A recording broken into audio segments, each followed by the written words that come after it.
오늘은 대화설교를 했고요. 주일 오후에 격주로 웨스트민스터 신앙고백서 강의를 하고 있습니다. 이 웨스트민스터 신앙고백은 장로교 교리를 성경을 요약을 해서 우리가 믿는 게 이런 걸 믿고 있다 하는 것을 창세기부터 계시록까지 전체를 다 정리를 한 거죠. 그래서 한 번쯤은 배워볼 만한 의미와 가치가 있는 것입니다. 우리 신앙의 열쇠와 같이 이걸 알면은 더 넓고 많은 세계로 성경을 통해서 들어갈 수 있게 된다 하는 것이죠. 그리고 오늘 이 오후에는 웨스트민스터 신앙고백서를 하는데 제 7장 1항에 이어서 2, 3항을 하게 됩니다.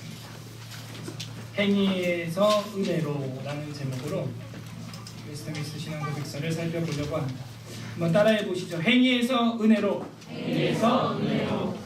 복습은 이제 안 할게요. 대복습은 지난주까지 지난 2주 전 우리 전 외민 모임까지 했었으니까 이 7장의 제목이 뭐라 그랬어요? 하나님의 언약. 사랑과 맺은 하나님의 언약에 관하여 하셔야 된다고 했고요. 1항이 지난번에 우리가 공부했던 거죠. 하나님의 낮추심의 표현. 그래서 겸손의 극치 언약. 하나님의 그러니까 언약이라고 하는 것 자체에 대한 설명을 했었던 거예요. 이 언약이라는 말만 나와도 뭐라고요? 은혜의 극치다. 네, 자비의 극치다. 그래서 옛날에는 언약하면 약속했나 봐 그냥. 그 정도가 아니에요. 그냥 약속만 한 게 아니고 그 언약을 하나님이 왜 해야 되냐? 할 필요가 없어요. 하나님은. 죄는 우리 인간들이 졌잖아요. 예를 들어서 제가 저희 딸이 밥 안 먹어? 응. 간식도 안 먹지? 응. 그래 밥 먹지 마. 그 상대방이 원해서 철수했단 말이에요. 근데 제가 간식을 줄 이유는 없는 거죠. 그런데 그 모습이 불쌍하니까 이거 하나만 먹어라. 대신 얘기하지 마 동생한테. 그리고 약속을 해준 거예요. 베풀지 않아도 되는 자비를 베풀므로써 그 망해가는 입장에 있는 자에게 은혜를 주는 것. 그게 언약이라는 것이죠. 하나님이 우리 인간이랑 언약을 맺을 필요 없습니다. 그냥 선악과 먹었으니까 그 후손들은 그냥 죽으면 땡이에요. 그냥 죽으면 돼요. 그냥 굳이 우리를 살리시겠다고. 그래서 이 하나님의 낮추심의 표현 언약이라는 거예요. 하나님과 피조물 사이에 간격이 너무 컸다. 그 간격은 죄의 간격이었죠. 너와 나 사이에 죄의 구렁이 있느니라. 그래서 갈 수가 없다.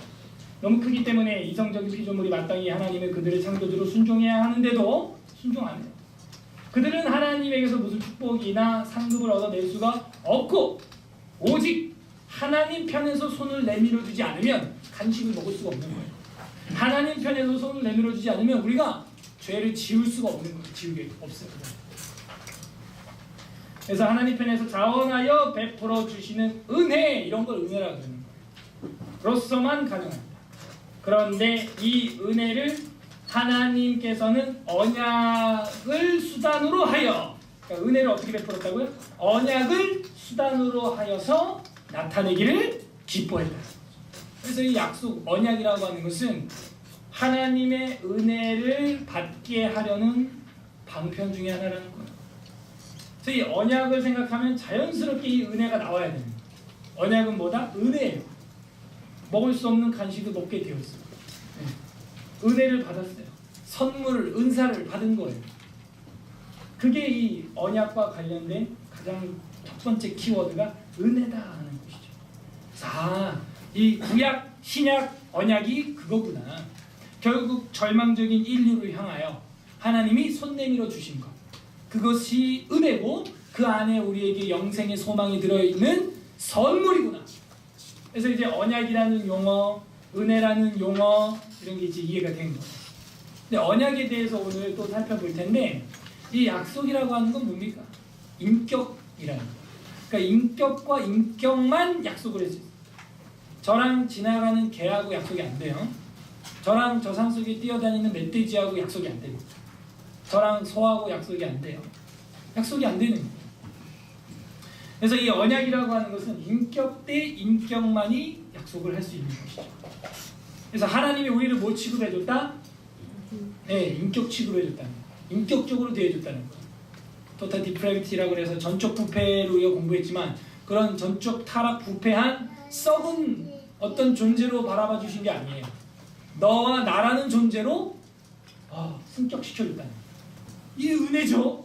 감히 우리가 어떻게 우리 인간 피조물이 하나님을 바라볼 수가 있겠어요. 여기서도 말하잖아요. 우리는 마땅히 순종해야 되는 피조물이고 그분은 창조주예요. 이 간격은요, 이 비공유적 속성입니다. 해결이 안 됩니다. 자, 이게 지난번 복습이었고 오늘은 이제 2항과 3항을 볼 때 2항 행위 언약 소제목은 다른 책에서 제가 가져와서 만들어서 지금 한번 우리 2항, 3항을 볼 텐데 2항은 금방 끝나고 3항이 좀 길어요. 자, 2항을 빨리 끝냅시다요. 자, 2항 다 같이 읽으시죠. 시작! 인간과 맺은 첫 번째 언약은 행위 언약이었다. 그 언약으로 아담과 그 안에 있는 모든 소년에게 생명이 약속되었다. 그 언약의 본원은 안전하고 계획적인 인류 전체의 계획에 대하여 순종이었다. 이 가로에 있는 이 책을 한글로 번역한 역자가 이제 삽입한 거예요. 더 이해를 하라고. 그래서 인간과 맺은 첫 번째 언약, 그 은혜가 담겨 있는 언약이 뭐냐? 선악과 먹지 말아라는 거예요. 그것도 은혜입니다. 선악과의 기능, 선악과의 용례, 이걸 우리가 알아야 돼요. 선악과가 만약에 선악과 언약, 그 언약이 없다면 하나님과의 관계성이 없는 거예요. 약속은 뭘 보여줘요? 관계성. 전혀 나랑 상관없는 한 남자와 전혀 나랑 상관없는 한 여자가 결혼을 한 거예요. 그러니까 영촌이 되는 거예요. 전혀 나랑 상관없는 사람이었죠. 만난 지 한 달 만에, 3달 만에, 1년 만에 결혼을 하면서 가족보다 더 가깝게 되는 관계성을 보여주는 게 언약이라는 거예요. 그래서 이 선악과 처음 에덴 동산의 언약은 사람 골탕 먹이려고 한 게 아니에요. 처음에 저는 중고등학교 때 이게 늘 걱정이에요. 왜 선악과를 동산 그것도 어디에 뒀대요? 창세기 보니까 중앙에 둬서 속을 새기냐. 구석이 안 보이는데 이렇게 딱 박아놨으면 좋았을 뻔했는데 그게 아니에요. 늘 보여야 돼요. 그 선악과를 바라보면 아담과 하와는 누구 생각해요? 그 선악과와 나랑 약속한 선악과를 두고 맹세한 그 주님이 생각나는 그 하나님 여호와 하나님이 생각나는 거예요. 관계성을 보여주는 거예요. 그거 구석에다가 감춰놓으면 하나님은 없는 거랑 똑같아요. 왜? 하나님은 영이셔서 안 보이거든요. 좋아하는 아담 하와 있기 때문에 하나님 안 찾아요. 인간의 본성상. 자, 이 모든 아담 하와 먹을 것 동식물을 준 게 하나님이라는 걸 각인시킬 수 있는 유일한 길은 그 나무 하나밖에 없었던 거예요. 하나님. 그게 우리 피조물이 받은 첫 번째 언약이었어요. 그걸 이제 행위 언약이라고 합니다. 그래서 선악과의 의미는 하나님과의 관계성이에요. 그거를 바라보는. 처음에 우리 별로 먹고 싶지 않았어요. 예. 여러분 뭐 극단적인 예를 들어서 여기서 마약하세요 하는데 마약할 사람 어디 있습니까? 아담과 하와도 그거 봐도 먹고 싶다. 참아야. 먹으면 안 돼. 막 자기 뺨을 치고 그러지 않았습니다. 잘 살았어요. 안 먹거든. 왜? 그 밖에 먹을 게 너무 많았거든. 근데 이제 뱀을 통해서 사탄이 틈을 타면서 일이 뒤틀린 것이죠. 그러니까는 그 선악과 나무 준 거 가지고 하나님을 원망할 필요가 없어요. 그거 안 먹고 잘 살 수 있었다니까요. 그래서 그 첫 번째 언약은 우리가 행위 언약이라 그래요. 왜냐하면 이거는 먹으면 죽는다 이랬거든요. 그죠? 마음으로 미워하면 죽는다가 아니고 먹으면 이 언약은 끝. 그래서 이것은 행위 언약이에요. 행위 언약.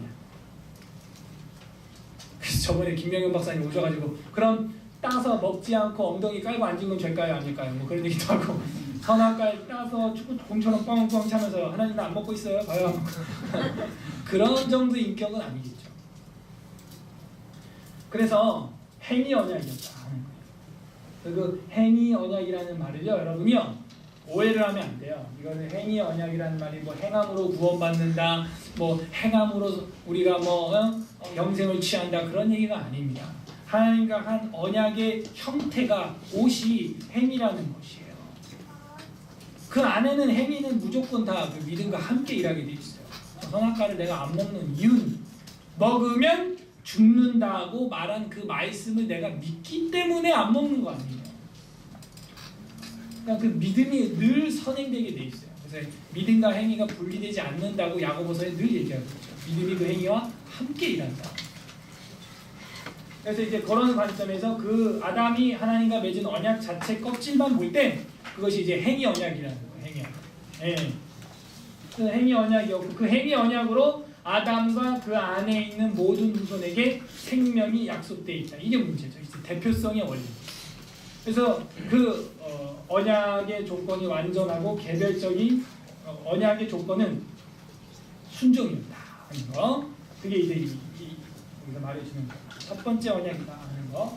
행위 언약이었다 하는 게 이제 나오죠.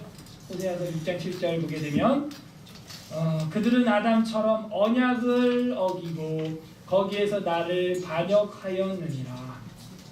그래서 역시 구약의 그 흐름들은 대부분 하나님과의 그 언약, 약속을 파기하고 깨트린 이야기들이 많이 나오는데 아담처럼이라는 말이에요. 호세아서는 이제 북이스라엘 마지막 선지자 아니겠어요? 결국에는 그 아담의 후손들한테도 기회를 주고 주는데도 여전히 그 언약을 지키지 않았다는 거예요. 로마서 10장 5절 다 같이 읽어보죠. 시작. 모세가 기록하되 율법으로 말미암는 의를 행하는 사람은 그 의로 살리라 하였거니와 이렇게 돼 있죠. 그래서 율법을 행하는 사람은 그 의로 어떻게 된다? 산다. 살아. 그러니까 하나님의 율법을 지키면은 살 것이다라는 말을 이 레위기에서도 하고 있거든요. 18장 5절 다 같이 읽어보죠. 시작. 너는 내 규례와 법도를 지키라. 사람이 이를 행하면 그로 말미암아 살리라. 나는 여호와이다. 요 말을 지금 신약에서 당겨온 거예요. 레위기 18장 말씀을 바울이 끌어와서 율법을 행하면 산다 그랬다. 죽지 않고 산다 그랬다 말이다. 그게 이제 레위기 18장 5절에 나오는 거거든요. 너희가 이 규례와 법도를 지키면은 사람이 이를 행하면 그로 말미암아 살리라. 성경이 이렇게 기록하고 있어요. 그래서 율법이 하나님과 맺은 그 행위 언약이라는 것이죠. 그래서 이걸 행하면 우리가 살게 되어 있다 하는 거죠. 그래서 구약의 근데 이 언약이 율법이 저걸 행하면 구원을 다 받는다 그건 아니에요. 구원은 믿음으로 말미암아 받은 겁니다. 출애굽기 12장에 어린 양을 잡아서 문설주에 피를 바르고 출애굽을 했죠. 그 다음에 19장에서 이 레위기를 받은 거예요. 그래서 선, 믿음, 후 말씀입니다. 이걸 헷갈리면 안 돼요. 그래서 믿은 너희는 이제 이 말씀을 행하면 살 거라는 거예요. 너희 한 평생을 주님 안에서 잘 살 거라는 걸, 또 생명을 유지할 거라는 걸 말씀해 주고 있는 거지. 행위로서 구원받고 천국 간다라는 거를 초점을 맞추면 안 돼요. 그러면 율법주의가 되니까. 이미 구원받은 자들에게 주신 하나님의 계명인 것이죠. 그래서 행위 언약은요, 우리의 그 생명에 지장이 있습니다. 이 땅에 살아가는 데 있어서 우리 생명에 지장이 있어요. 그래서 이 행위 언약이라는 거. 그래서 행위 언약이 있다. 그 행위 언약으로 아담과 그 안에 있는 모든 후손에게 생명이 이제 약속돼 있다 하는 거죠. 그래서 우리도 그 후손 중에 하나죠.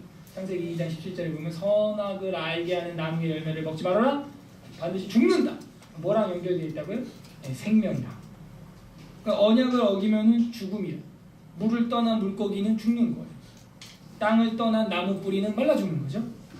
네, 사람도 마찬가지죠. 하나님 떠난 생명은 그렇게 물 밖에서 잠시 잠깐 파닥파닥 뛰면서 사는 것 같지만 죽는 거예요. 그래서 하나님 말씀의 약속, 언약 안에 생명이 있다. 그걸 어기면 죽으리라 한 게 처음 에덴 동산에서의 언약이었다. 그 언약의 조건은 완전하고 개별적인 순종이었다 하는 거예요. 순종. 그래서 아담 하나가 대표성의 원리로 순종하면 후손들이 순종되고 그가 불순종을 하면 불순종이 됩니다. 그 대표성의 원리는 우리가 공부 다 했으니까 로마서 5장 18절에서 19절에도 우리가 봤던 건데 그런즉 한 범죄로 많은 사람이 정죄에 이른 것 같이 우리 여기까지만 읽으면 화가 난다 그랬죠? 그거 같이 의의 한 행동으로 말미암아 많은 사람이 의롭다 하심을 받아 생명이 이르렀다. 아담 때문에 망했지만 그리스도 때문에 사는 거 아니냐. 그래서 아담 때문에 망했다는 걸 인정해야 돼요. 우리가 그걸 인정 안 하면 그리스도 한 분 때문에 온 인류가 다 산다는 걸 어떻게 인정하겠어요? 인정할 수가 없습니다. 한 사람의 순종치 아니함으로 많은 사람이 죄인 됐습니다. 원죄 공부했죠 우리가. 그런 것 같이 한 사람이 순종하심으로 예수 그리스도 순종하심으로 많은 사람이 의인이 되리라 하고 말하는 거죠. 이게 우리가 믿는 기독교의 대표성의 원리, 원죄와 자범죄의 원리를 이제 공부를 한 거예요. 그래서 아담이 순종했다면 그 안에서 우리도 그 생명으로 누릴 수 있을 텐데 그 행위 언약을 아담이 첫 번째 언약으로서 깼다 하는 거예요. 자, 그다음 사망. 그래서 두 번째 언약이 나옵니다. 아까는 뭐였어요? 첫 번째 언약의 형태를 지금 말해줬고 이걸로는 구약 성경 내내 해봐도 된다 안 된다? 안 되는 거야. 안 돼. 도저히 안 되는 거야. 그러니까 하나님 방법을 바꾸기 시작했어요. 바꾼 게 아니에요. 형태만 바꿨는데 내용은 똑같이 언약이에요. 언약. 그러니까 하나님은 예전이나 오늘이나 미래나 영원히 동일하십니다. 과거에 해보다 안 되니까 뭐 이렇게 바꾸고 이런 분이 아니에요. 늘 한결같이 언약으로 해나가죠. 본격적으로. 그게 이제 사망에 나오는 은혜 언약 된다 하는 거죠. 좀 길죠. 그러고 한번 여러분이 실력을 제가 믿으니까 다 같이 한번 읽어보도록 하겠습니다. 인간의 타락함으로 읽어보죠. 시작. 인간의 타락함으로 말미암아 행위 언약으로는 생명을 얻을 수 없게 되어버렸기 때문에 주께서 두 번째 언약을 맺으시기를 기뻐하셨다. 이 언약은 인간으로 은혜 언약이라고 불립니다. 그 언약에 대하여 주는 죄인들에게 예수 그리스도로 말미암아 생명과 구원을 값없이 주셨다. 그러나 그들이 원하도록 하기 위해서 그리스도를 믿는 신앙을 그들에게 요구하시고 생명의 이유로 작정되어 있는 모든 자들에게 그의 성령을 주시어 그들로 하여금 기꺼이 그리스도를 믿을 수 있게 하실 것을 약속하셨다. 뭐 어려운 거 없죠. 그래서 이제 그 두 번째 언약이 뭐라고요? 은혜 언약이다. 뭐요? 두 번째 언약이 은혜 언약이라는 거. 행위 언약과 이제 조금 차별이 되는데 인간의 타락함으로 말미암아 행위 언약으로는 생명을 얻을 수 없게 되었어. 그래서 하나님이 언약으로 하는데 두 번째 언약을 만들어요. 생명을 얻을 수 없다. 로마서에 보면 이러므로 한 사람으로 말미암아 죄가 세상에 들어오고 죄로 말미암아 사망이 왔어. 이와 같이 모든 사람이 죄를 지었으므로 사망이 모든 사람에게 이르렀다. 그래서 한 사람 때문에 죽음이라는 게 인류 속에 들어왔다는 거예요. 죄가 율법이 있기 전에 세상에 있었다. 그죠? 레위기나 이런 거 있기 전에 벌써 에덴 동산부터 있었잖아요. 율법이 없을 때에는 죄를 죄로 여기지 않았었죠. 하지만 그것들은 다 죄라는 거예요. 죄된 후손들이 하는 행동. 로마서 5장 14절 다 같이 읽겠습니다. 시작. 그러나 아담으로부터 모세까지 아담의 범죄와 같은 죄를 짓지 아니한 때까지도 사망이 왕노릇하였나니 아담은 십자의 모형이라. 우린 죄 안 졌는데 말이죠. 아담 때문에 죄를 짓지 아니한 자들, 그러니까 행위 언약을 범법하지 않은 저랑 여러분까지 이 사망이 왕노릇하게 됐어요. 그런데 이게 뭐냐면 그 아담이 오실 자의 표상, 모형이라는 거예요. 그리스도의 모형이기 때문에 그걸 우리가 인정해야 한다는 거예요. 그래서 반대도 이제 성경하는 거죠. 우리가 의로운 행동을 하지 아니한 자들도 생명이 왕노릇하게 되는 거죠. 이제 반대로. 그래서 이 생명을 우리가 일단 지금 잃어버린 상태였다는 거죠. 그리스도를 만나기 전까지는. 그래서 생명을 얻을 수 없게 되어버렸기 때문에 주께서 두 번째 언약을 맺으시기 기뻐했는데 두 번째 언약이 뭐라고요? 은혜 언약. 두 번째 언약이 은혜 언약. 연결되는 거 아니겠어요? 두 번째 언약에 대해서 로마서 3장 20절 보면은 우리 형제들이 읽어주세요. 시작. 그러므로 율법의 행위로 그 앞에 의롭다 하시는 육체가 없나니 율법으로는 죄를 깨달음이니라. 이제는 율법의 하나님의 나타났으니 율법과 선지자들에게 증거를 거두는 것이다. 네. 그래서 이제는 율법 외에 하나님의 한 의가 나타났는데 바로 선지자들이 그렇게 말했던 메시아 그리스도스, 그분이 너희의 그 죽음과 사망의 문제를 잊어버리게 할 것이다. 문하세 지워버릴 것이다 하는 것이죠. 그리고 또 하나 보시죠. 우리 자매들이 한번 읽어주세요. 로마서 8장 3절 시작. 율법이 육신으로 말미암아 연약하여 할 수 없는 것을 하나님은 하시나니 곧 죄로 말미암아 자기 아들을 죄 있는 육신의 모양으로 육신의 죄를 감하사. 그래서 우리가 할 수 없는 것을 하나님이 하시는데 완전 무결한 예수 그리스도 독생자를 보내서 죄 있는 육신의 모양으로 만들어서 우리 죄를 도말하시고 십자가의 사형을 집행하시고 그리고 그 죄를 대속하게 하시는 방법으로 대표성의 원리를 은혜로도 적용을 시켰다는 거예요. 이게 하나님의 지혜예요. 두 번째 언약에 대해서 창세기 3장 15절에 이미도 근데 예언되어 있었다 하는 거죠. 3장 15절에 보면 내가 너희를 여자의 원수가 되게 하고 내 원수도 여자의 후손과 원수가 되게 하리니 여자 후손이 내 머리를 상하게 하고 뱀한테 하는 얘기예요. 머리를 상하게 할 것이요 너는 그의 발꿈치를 상하게 할 것이니라 하고 여자의 후손 여자의 후손이라고 할 때 이제 이거는 뭐 생육하고 번성하는 거죠. 이거 말고는 인류에게 소망이 있다 없다? 없다는 거예요. 이제는 생육하고 번성해서 후손을 낳음으로써 그 후손 중에서 대속주 그리스도가 나타나서 너희의 그 죄를 도말하는 것 외에는 방법이 없어. 간식을 먹을 수가 없어요. 왜? 언약을 깨뜨렸기 때문에. 그래서 하나님 쪽에서 손을 내밀어 주셔야 되는 거예요. 그걸 지금 이 창세기 3장에서 벌써 예언적으로 예언했다. 이렇게 보죠. 그래서 여자로서 가장 위대한 일은 아이를 낳는 것이다 라는 것이죠. 그 중에 인물이 나오니까. 인물이 나오죠. 저도 엄마가 여자예요. 몰랐죠? 그러니까 결국에는요 여러분도 하나님 일들을 할 사람들이 다음 세대 한국 이끌어갈 사람들이 엄마예요. 사실. 엄마들이 그 아이들을 낳아서 그렇게 키우는 거예요. 저도 뭐 안 믿다가 갑자기 뿅 뭐 그럴 수도 있겠지만 아니에요.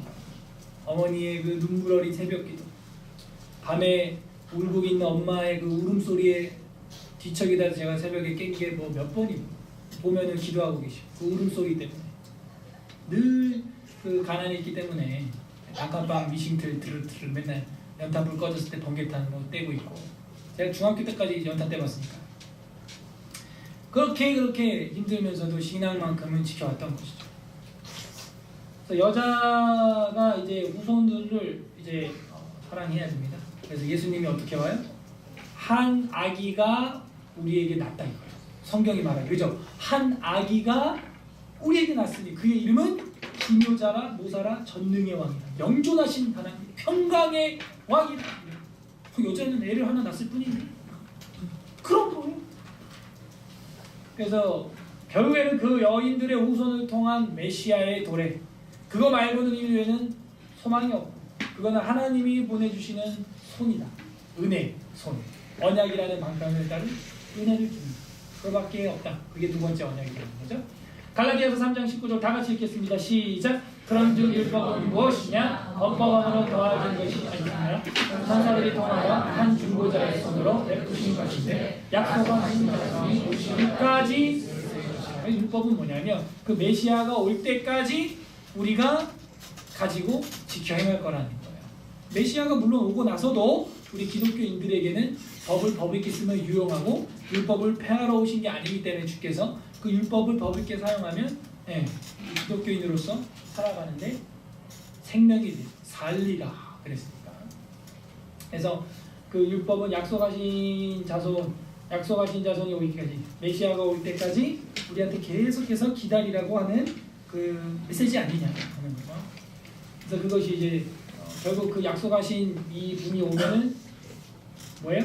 두 번째 언약. 여기다 약속하신 자손이 오기까지. 그리고 약속, 언약. 그래서 이 두 번째 언약이 이루어질 때까지 기다려라. 이런 것이죠.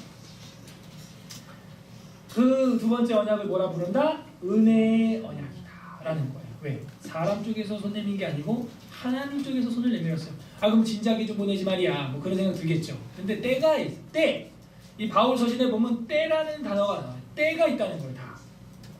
옛날 아브라함 시대 와봐. 몇 명이나 알겠어요 그걸. 얼마나 퍼지겠어요. 때가 있어야 돼요. 로마 시대가 돼야 되는 겁니다. 왜요? 모든 길을 로마로 통하게 되어 있어야 되고, 모든 유태인들이 디아스포라로 전 세계 흩어져 있어야 되고, 그러므로 모든 신화개그가 전 세계 흩어져 있어야 되고, 그리고 헬라어 문법으로부터 해가지고 모든 필롤로지라 그랬죠. 아침에도 제가 문헌학이 발달해야 되고, 때가 있는, 그래야 때가 되는 거예요. 그래서 바울이 뭐라 그래요? 이제 주의 경륜을 따라 때가 차네, 이런 말을 하는 거예요. 지금은 차고 넘쳤어요. 2016년은 온 미디어와 뭐 교통수단 뭐 때가 차고 넘치고, 지금이야말로 은혜 받을 때고 구원 받을 만한 때인데요. 이런 시대에도 우리가 안 믿으면요, 그래서 지옥을 가나 봐요.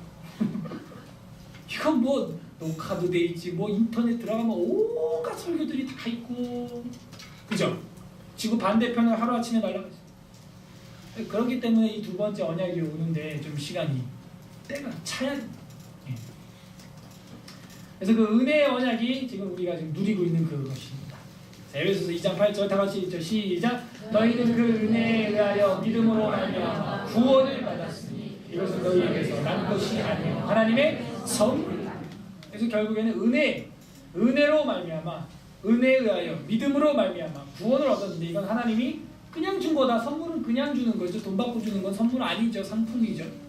그냥 준 거예요. 아무리 비싼 다이아 반지도 그냥 주면 선물이 되는 거예요. 대가를 바라지 않는 은혜 언약.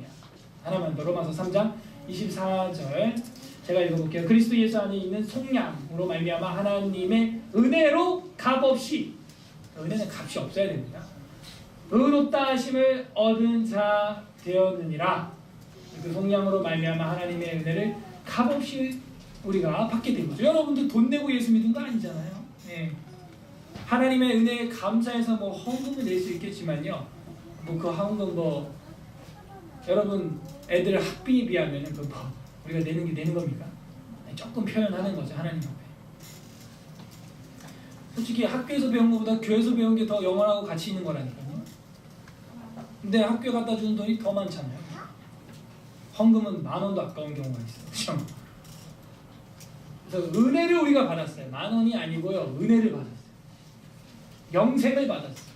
구원을 받았어요. 죄를 속량, 지워버릴 수 있게 됐다는 거예요. 이건 60억 인구가 통째로 달려들어도 할 수 없는 일이에요. 60억 인구가 통째로 달려들어도 한 사람의 죄를 완전 싹싹 지울 수가 없다니까요. 그리스도의 보혈로 값없이 우리가 믿음으로 의롭다함을 받았다는 거예요. 그게 은혜 언약이에요. 따라하세요. 은혜 언약. 우리 앞에 2장의 그 행위 언약과 아주 반전을 이루고 있죠 지금. 네. 근데 이것도 은혜가 은혜 되려면 우리가 6장에서 지금 7장 넘어오는 그런 충격이 있어야 돼. 6장 뭐였어요? 6장 장제목 뭐였어요? 인간의 막을까? 죄와 타락과 죄와 그거 아무튼 네, 그거요. 인간의 타락과 죄와 형벌. 그걸 철저히 깨달아야 이 7장이 깨달아지는 것처럼 행위 언약이 얼마나 힘든가. 행위 언약이 이 깨져버려가지고 우리가 얼마나 처절한 상태로 지금 전락해 있는가, 얼마나 구원의 손길이 필요한 존재인가, 이거를 이제 우리가 처절히 느껴야 돼. 그러면 이 은혜가 아주 단비처럼 목마른 사막의 생수처럼 다가옵니다.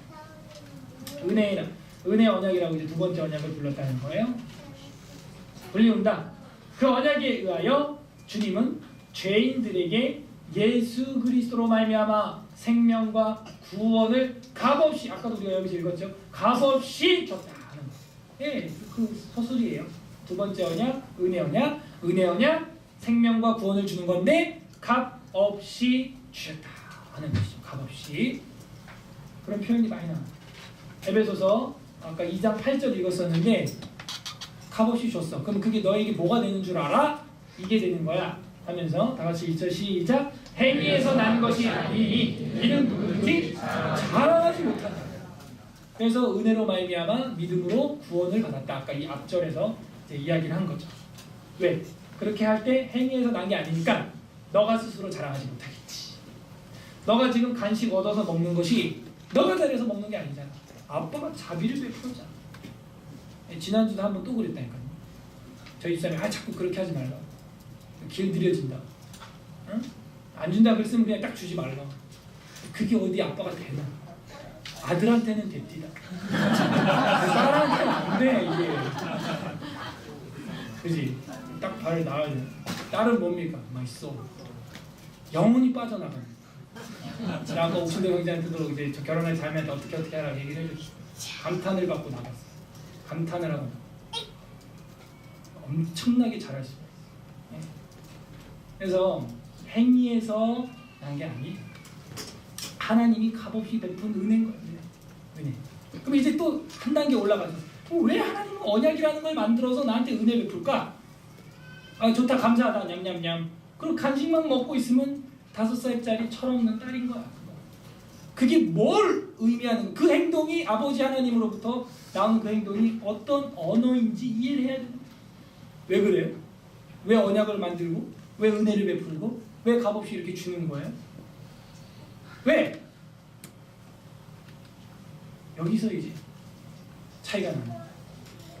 그래서 제가 반드시 우리 청년들한테 이미 뭐 결혼해서 공장문 닫은 분들 말고 청년들은 딸이 나올 때까지 애를 낳거든요. 딸을 키워보지 않고는 뭐 애 키워봤다 이런 얘기 하기가 좀 어려워요. 제가 볼 때. 왜냐하면 성경에 내 딸, 처녀딸, 바벨론이요. 내 딸, 이집트요. 뭐 이런 말이 나와요. 그걸 철저히 이해를 하려면 딸을 무조건 낳아야 된다. 입양이라도 딸을 내 영혼이 쏙 빠져나가는 경험을 해봐야 돼요. 결혼식장에 아빠들이 시집 보내는 게 내 영혼을 쏙 빼가는 거거든요. 그래서 그게 무슨 언어예요 지금? 언약을 만들고 깨졌어. 그리고 또 은혜 언약 만들고 또 그걸 주고 그리고 그 은혜 언약 안에서 하나님이 약속을 해서 생명과 구원 이게 뭘 말하는 거죠? 아는데 대답 안 하는 거죠? 이렇게 눈물 글썽이면서 미친 듯이 내가 이렇게 사랑한다는 거예요. 하나님이 미치겠다는 거야.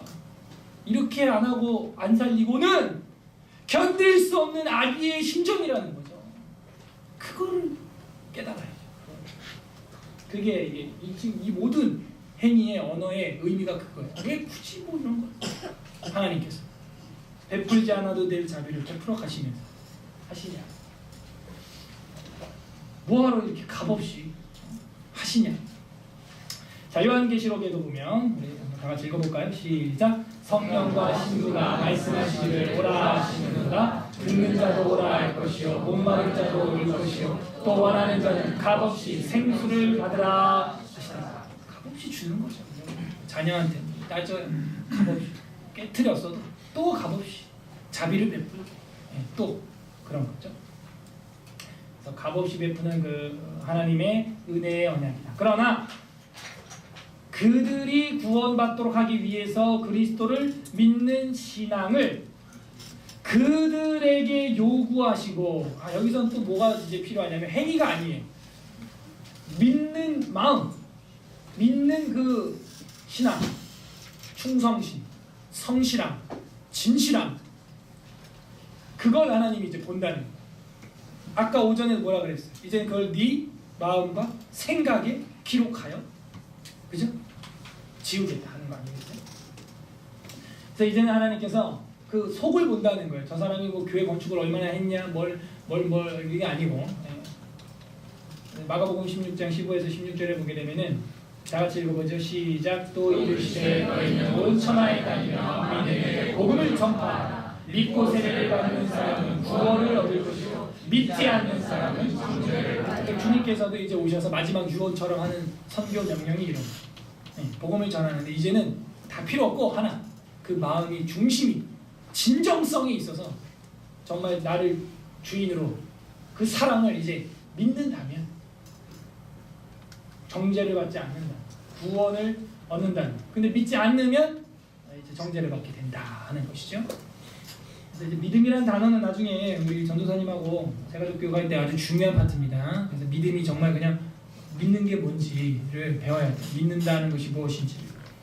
요한복음 3장 16절에도 그래서 이제 이런 단어가 나오는 거죠. 하나님이 세상을 이처럼 사랑하사 독생자를 주셨으니 이는 그를 믿는 자마다 멸망치 않고 영생을 얻게 하려고 은혜의 언약을 열어놨다는 거예요. 믿건 안 믿건 2016년 AD 2016년을 살아가게 돼 있다는 거예요. 서기 기원력을 살아가게 돼 있다는 것이죠. 그래서 믿는 신앙이 뭔지 로마서 10장 9절에서 10절 여러분 잘 아는 말씀인데요. 다 같이 한번 읽어보겠습니다.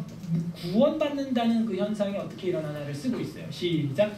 네가 만일 내 이름으로 예수를 주로 시인하며 또 하나님께서 그를 죽은 자 가운데서 살리신 것을 내 마음에 믿으면 구원을 받으리라. 사람이 마음으로 믿어 의에 이르고 입으로 시인하여 구원에 이르느니라. 중요한 건 이제는 그 믿지도 않으면서 하는 종교 행위가 아니고 그 중심, 그 마음 속에 있는. 그러니까 하나님의 은혜가 우리 몸을 뚫고 들어가서 이 육신의 죄악의 껍질을 깨고 어두운 흑암 심중까지 들어가서 빛으로 씨앗이 심겨져야 된다는 거예요. 응? 그래서 속이 변해야 되는 거죠. 이걸 이제 더 뒤에 가서 우리 공부할 건데 은혜의 전가교리라고 하는 겁니다. 예. 전달된다 뭐 이렇게 이해하면 전가의 은혜의 전가가 일어나야 되는 거예요. 하나님께. 그래서 이 은혜의 전가가 우리 속에 일어나면 좌우의 형제 자매들에게도 이제 뭐예요? 빛을 발하는 그런 사람으로 살게 됩니다. 따라하세요. 은혜의 전가. 그게 일어나요. 내가 먼저 하나님께로부터 그리스도를 통하여 은혜의 전가를 내가 1차 받아야 앞뒤 좌우로 그게 흘러가는 거예요. 그래서 믿는 사람의 삶과 언행과 행동이란 그가 은혜에 얼마나 물들어 있느냐와 비례합니다. 은혜 받으면요, 참 끼어들어도 내가 오히려 브레이크 꽉 밟아주는 거야. 마음껏 들어오십시오 하면서 여유 있게 말이죠. 나중에 나도 들어가겠습니다. 그럴 수도 있는데 그래야 되는 거예요. 예. 아무튼 뭐 우리의 성화의 훈련, 또 내 본성을 확인할 수 있는 길이 2개 있는데 결혼을 하거나 운전을 하면 다 드러나게 돼 있어요. 예. 결혼을 하거나 운전을 하면 다 올라옵니다. 부유물들이 그냥 올라와요. 저도 올라와요. 그러면서 그걸 이제 걸러내 망으로 투망으로 걸러내면서 내 안에 은혜가 필요하구나. 비웃지 마세요. 그래서 내 마음이 중요한 거예요. 그게 거기가 변해요. 거기가 아무리 휘저어도 먼지가 안 일어나죠. 거기가 깨끗해야 되는 거예요. 그래서 이제 믿는 신앙, 이게 굉장히 중요한 거죠. 은혜의 언약을 받은 자의 핵심이에요. 핵심. 또 그런 사람들을 하나님이 뭐했다? 작정했다. 이것도 이제 우리가 작정교리로 또 복습으로 들어가게 되는데 하나님의 영원한 작정 몇 장에 나왔어요? 3장. 딱딱 나와야죠. 외민 시험도 봐야 돼요. 그래서 3장. 하나님의 영원한 작정, 예정 공부를 했죠. 물론 그 믿는 자들 다 어떻게 된 것이다? 작정하셨다. 하나님이 예정하셨다. 하나님 전지하시기 때문에 다 알고 있어요. 시간이라는 개념이 없어요. 하나님은 처음부터 끝까지 한 번에 보고 계세요. 한 번에. 우리야 뭐 10년, 1000년 뭐 이런 게 있는데 하나님은 그냥 한 번에 보고 계세요. 한 번. 그래서 누가 택자인지 아닌지 한 번에 보고 계세요. 하나님. 그래서 이건 뭐 우리 공부 다 했던 건데요. 요한복음 그러니까 작정 교리 우리 4장 공부할 때 이거 다 했던 겁니다. 3장. 1장이 성경, 2장이 뭐예요? 성삼일체 하나님에 대해서, 그죠? 그 하나님이 작정을 했고 창조를 했고 창조를 한 다음에 섭리를 하시고 섭리를 하는데 인간 타락하고 타락한 인간을 위해 언약을 베푸시고 지금 그래서 이 7장까지 온 거예요. 그래서 요한복음 6장 37절 이어서 44절 5절 보게 되면은 예수님이 직접 이런 말. 아버지께서 내게 주시는 자는 다 내게로 올 것이다. 그러니까 이미 다 작정돼 있다는 거예요. 내게 오는 자는 내가 결코 내쫓지 아니하리라 이렇게 돼 있어요. 그러니까 여러분이 정말 관뚜껑 덮을 때까지도 신실한 성도로 이 교회에서 서울 에스라 교회에서 신앙생활하고 돌아가셨다면 누가 그렇게 보내주신 거예요? 아버지 하나님이 여러분을 여기 보내주신 거예요. 그러니까 이런 걸 우리가 배워야 은혜가 되는 거예요. 와, 내가 걸어온 게 아니구나 이게. 하나님이 다 작정하시고 예정하시고 섭리하셔서 만나게 해주셨구나. 그래야 피차간의 은혜가 되는. 네? 그러면 이 만남이 누구 거예요? 하나님 아버지 거예요. 이 교회가 누구 거예요? 하나님 거예요. 그렇지 않고 내가 믿었어요. 내 거고 내 교회고 내가 이랬는데 내가 헌금 이만큼 내가 높아지는 거예요. 교회는 그렇게 되지 않아요. 그리스도의 몸, 머리는 예수님, 다 이렇게 정리가 되는 것이죠. 그래서 우리가 아버지 하나님께 맞춰서 살아가야 정말 건강한 삶이 성경에 맞추면 되겠죠. 나를 보내신 하나님 아버지께서 이끌지 아니하시면 아무도 내게 올 수 없으니 오는 그를 내가 마지막 날에 다시 살리리라. 부활시킨 자는 선지자들이 그래. 그들이 다 하나님의 가르침을 받으리라 기록되었은즉 아버지께 듣고 배운 사람마다 내게로 오느니라. 제가 아까 우리 청년들 앞에서 우리 신혼부부 뭐 소개도 하고 했지만 장난으로 하는 얘기들이 아니에요. 여기 오자고 아무리 코 끼고 끌어당겨도 안 오는 사람은 죽어도 안 와요. 진짜. 근데 그냥 갑시다. 가지요. 이러고 온 사람들은 그 마음에 뭐가 이끌리는 거예요 지금. 그 본성의 빛. 1장 1항 첫 단어가 뭐예요? 본성의 빛 아니에요? 네? 그 마음에 그 본성의 빛이 임했다는 거예요. 그리고 스스로의 그 빛을 바란다는 거예요. 그래서 아버지께서 이끌어 주시지 않으면 아무도 내게 올 수 없다. 이걸 우리가 생각해야 돼요. 그래서 우리가 이 작정을 알게 되면은 겸손해진다고 그랬어요. 네. 내가 혹시 버림받은 자로 작정될 거 아닐까 해서 겸손해진다니까요. 내가 믿는다고 난리치고 까불지만도 내가 혹시 유기된 자 아닐까? 유기될 수도 있죠. 막판에 가서 주를 배도할 수 있죠. 니골라당처럼. 네? 빠질 수 있는 거예요. 그래서 늘 뭐 하게 돼요? 겸손하고 겸허한 자세로 신앙생활하게 돼요. 작정을 배우면. 그죠? 네. 늘 자신을 회개하고 돌아보고 경건을 유지하게 돼요. 이게 작정교리의 목적이에요. 근데 이제 유기된 사람은 어떻게 생각하는 줄 알아요? 이미 작정된 거 뭐 천국 갈놈 천국 가고 지옥 갈놈 지옥 가 그냥 나 막 살란다 그냥 나도 작정돼서 만약 천국 가기로 작정돼 있으면 뭐 내가 뭐 사람 하나 때려 죽여도 회심하고 목사 되겠지 뭐. 이 사람들은 유기된 자들일 가능성이 커요. 그러니까 두려워하셔야 돼요. 그러니까 여러분 양심에 뭐가 올라와요? 후자가 올라와요? 전자가 올라와요? 뭐가 올라와야 돼요? 뭐 후자? 뭔자? 전자가 올라와요. 내가 하나님의 은혜에 거해야지. 겸허해야지. 겸손해야지. 악한 문화세도 겸손하고 기도했더니 다시 왕권을 복원시켜 주시잖아요. 하나님. 겸허해야지. 그게 택자의 작정된 자의 삶이에요. 생명에 이르도록 작정되어 있는 모든 자들의 이 부분은요. 그 자세한 거는 녹화된 거 집에 가서 작정 파트 쫙 있으니까 다시 한번 복습하세요. 질문사항도 거기 다 있으니까 보시면 됩니다. 자들에게 그의 성령을 주시어 그들로 하여금 기꺼이 그리스도를 믿을 수 있게 하실 것을 약속하셨다. 언약 약속하셨다. 이제는 성령을 우리에게 보내주신다는 거. 성령은요 어떤 에너지나 파워가 아니에요. 이거는 나중에 교회론 지나서 성령론을 좀 해야 되는데 우리가 성령을 어떤 무슨 방언 터뜨리는 뭐 어떤 에너지나 뭐 이런 걸로 생각하는데 그런 거 아니에요. 이 성령은요 성령이라고 하기도 죄송해요. 한국말은 이 존대가 있어가지고요 성령님 해야 되지 않을까 싶어요. 삼위격의 하나님이세요. 그리고 성경에 보면은 예수 그리스도의 영 이렇게 나옵니다. 그래서 성령은요 어떤 에너지나 파워나 휘발유 기름 같은 그런 분이 아니에요. 하나님 자체세요. 저분도 삼위 일체를 우리가 공부했잖아요. 그래서 성부 하나님, 그 다음에 성자 하나님 예수 그리스도, 그 다음에 우리 속에 내주하시는 성령 하나님. 마음에 믿어 아까 뭐 그런 말 나왔죠. 믿게 하시는 분, 믿게 하시는 분, 인치시는 분이죠. 도장 찍는 분.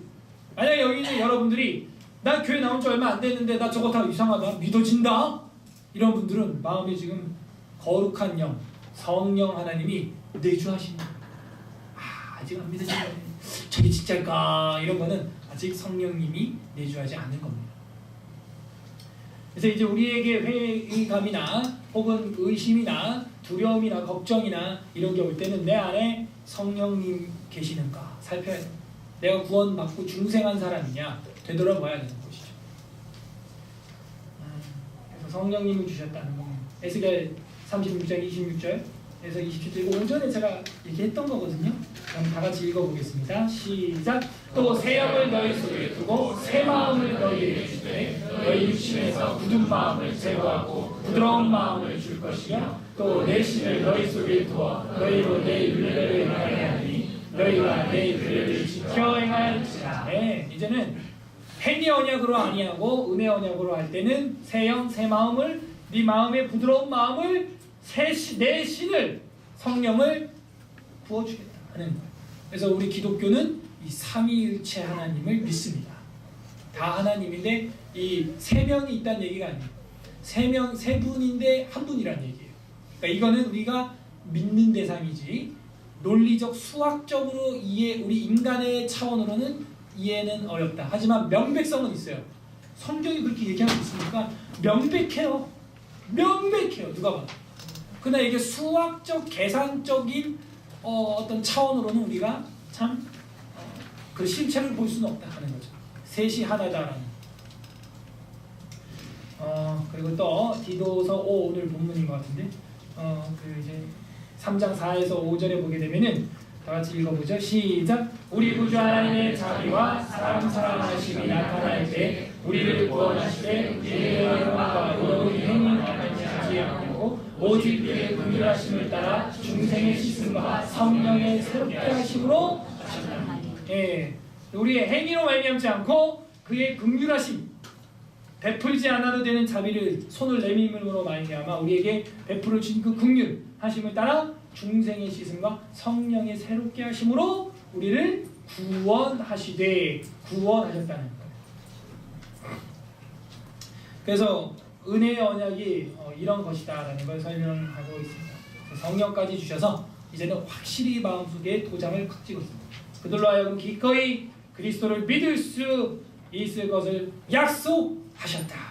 그죠? 아까 에스겔에서도 구약 아닙니까? 예레미야에도 나오는데 구약이죠. 그래서 그걸 약속하셨어요.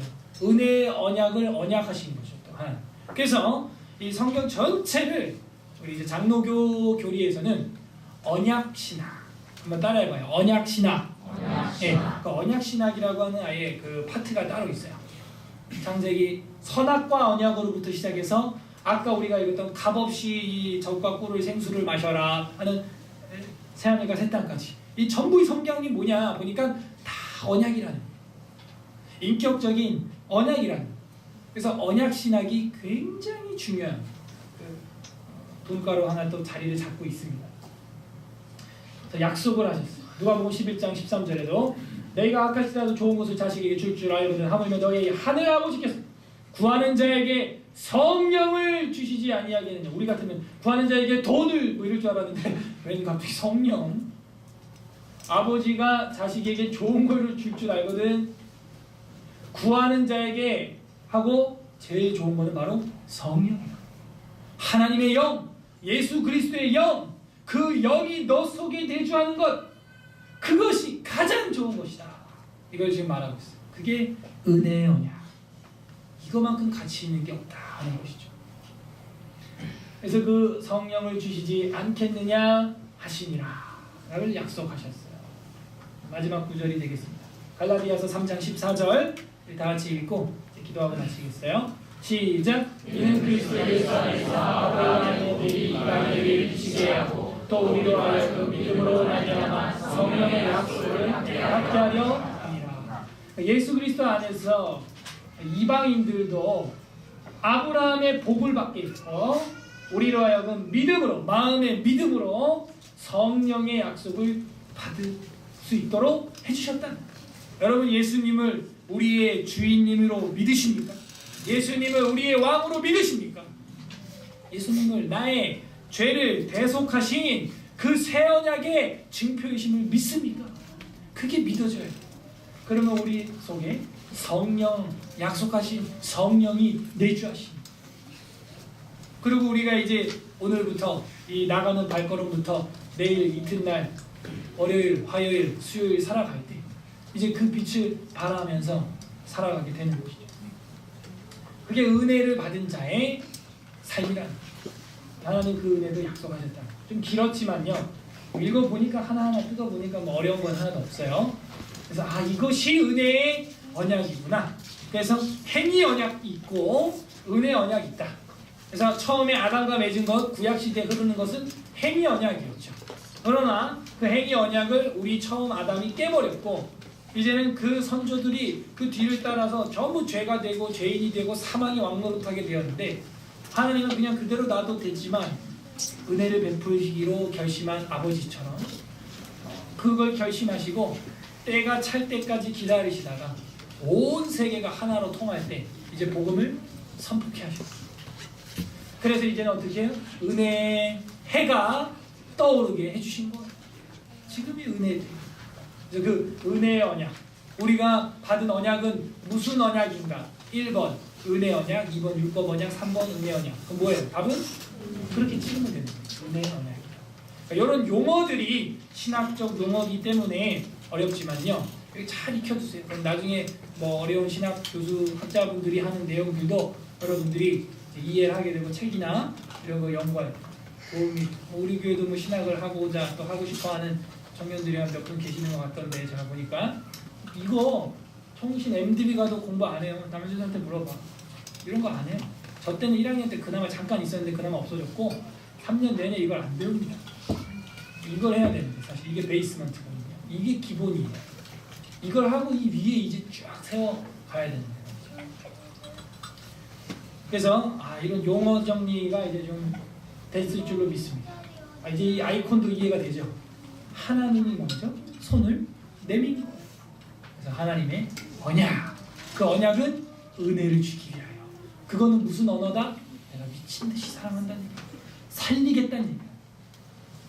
자, 오늘은 여기까지 살피고요. 이제 말씀을 기억하면서 다 함께 기도하는 시간, 한 마음으로 기도하는 시간 좀 갖도록 하겠습니다. 이 시간 기도할 때 이제 행위에서 은혜의 시대로 저희를 초대해 주신 하나님 감사드립니다. 감사기도 했으면 좋겠고요. 이제는 우리가 은혜의 언약 시대에 살고 있는데 이제 마음으로 믿기만 하면 되는데 마음으로 주님을 고백하고 성령님을 이제는 내 속의 주인으로 하나님으로 모시면 되는데 성삼위일체 하나님 의지하지 않고 여전히 내 힘과 능으로 살아보려고 하는 여전히 내 행위로 의롭다 하심을 받으려고 하는 어리석은 이 삶을 용서하여 주시옵소서. 우리 회개했으면 좋겠고요. 그렇다고 행위로 구원받는 게 아니라고 막살을 얘기가 아니에요. 행위 자체는 우리가 완벽해야 합니다. 하지만 완벽히 행했다고 구원을 준다는 얘기가 아니라는 것이죠. 율법 자체가 다 지켜도 구원이 되는 건 아니에요. 하지만 기본 도덕적 삶은 살아야 한다는 것이죠.